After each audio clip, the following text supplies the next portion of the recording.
Apple is skipping an entire chip tier. Here's why Apple is skipping the high-end M6, jumping straight from a base M6 to M7 Pro, Max, and Ultra. The bet?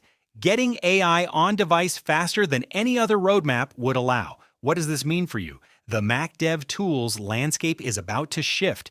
If you're building, you need to think neural engine first. That's where Apple's putting the money. Mac devs must prioritize neural engine optimization now. The M6 never stood a chance.